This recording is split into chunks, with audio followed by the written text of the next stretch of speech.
अब इस क्वेश्चन को देख लीजिए आप जरा, यहां आपको एक फोर्स वेक्टर दिया गया है जो कि इक्वल है यहां पे 6i cap minus 8j cap plus 10k cap के, साथ में आपको एक्सेलरेशन भी दिया गया है जो कि इक्वल है 1 मीटर पर सेकेंड स्क्वायर, और साथ में आपको यहां निकालना है मास ऑफ द बॉडी।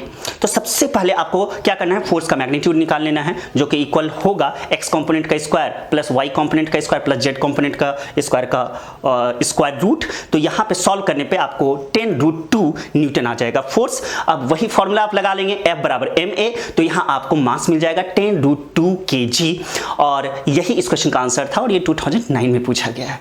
अब जरा इस सवाल को देख लें, बहुत ही सिंपल क्वेश्चन लग रहा है। 2000 kg का एक ब्लॉक को T रस्सी के सहारे ऊपर खींचा जा रहा है T टेंशन से, और एक्सेलरेशन पूछा जा रहा है कि एक्सेलरेशन क्या होगा। तो यहां मास दे दिया गया 2000 kg और टेंशन जो है वो दिया गया है 28,000 न्यूटन, है ना। अब चूंकि ये ऊपर जा रहा है तो इफेक्टिव यानी कि नेट एक्सेलरेशन जो होगा वो g प्लस a हो जाएगा। तो t equal to mg plus a, यहां सारी वैल्यूज आपको दिया हुआ है, आप पुट करेंगे, आपको यहां पे g की जगह आप 10 ले लीजिए तो सिंपली आपको एक्सेलरेशन मिल जाएगा 4 मीटर पर सेकेंड स्क्वायर। और यह भी सवाल जो है नीट एग्जामिनेशन में 2009 में ही पूछा गया, मतलब 2 सवाल पूछे गए हैं। अब जरा इस सवाल को देखें, यहां पे आपको 3 फोर्स वेक्टर्स दिया गया है और तीनों एक ही पॉइंट पे अप्लाई किया जा रहा है और तीनों पुल कर रहे हैं। यहां इन तीनों का मैग्नीट्यूड जो है रिस्पेक्टिवली दे दिया गया 2 न्यूटन, 1 न्यूटन और 4 न्यूटन का, और यहां पे एंगल भी आपको 30 डिग्री, 60 डिग्री और 30 डिग्री दिया गया है जैसा कि आप फिगर में देख रहे होंगे।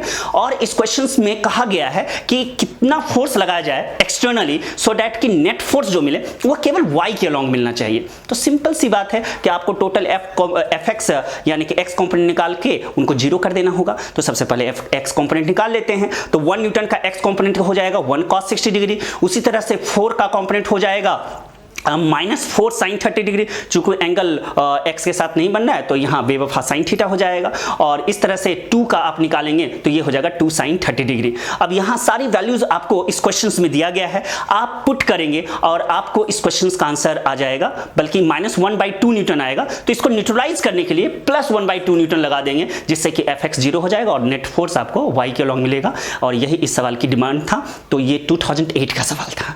अब ये क्वेश्चंस देख लीजिए, यहाँ एक रेल रोड कार है, u स्पीड से इसको प्रोजेक्ट किया गया है रफ हॉरिजॉन्टल प्लेन पे, और कोएफिशिएंट ऑफ फ्रिक्शन म्यू जो है म्यू ही दिया गया है, और टाइम आपको निकालना कितने टाइम के बाद ये स्टॉप हो जाएगा। तो वही छोटा सा फॉर्मूला v बराबर u प्लस at लगा लेंगे, रुक जाएगा v0, यहां से आपको t मिल जाएगा equal to u upon mu into g, और ये सवाल 2007 में पूछा गया। सिंपल क्वेश्चन है।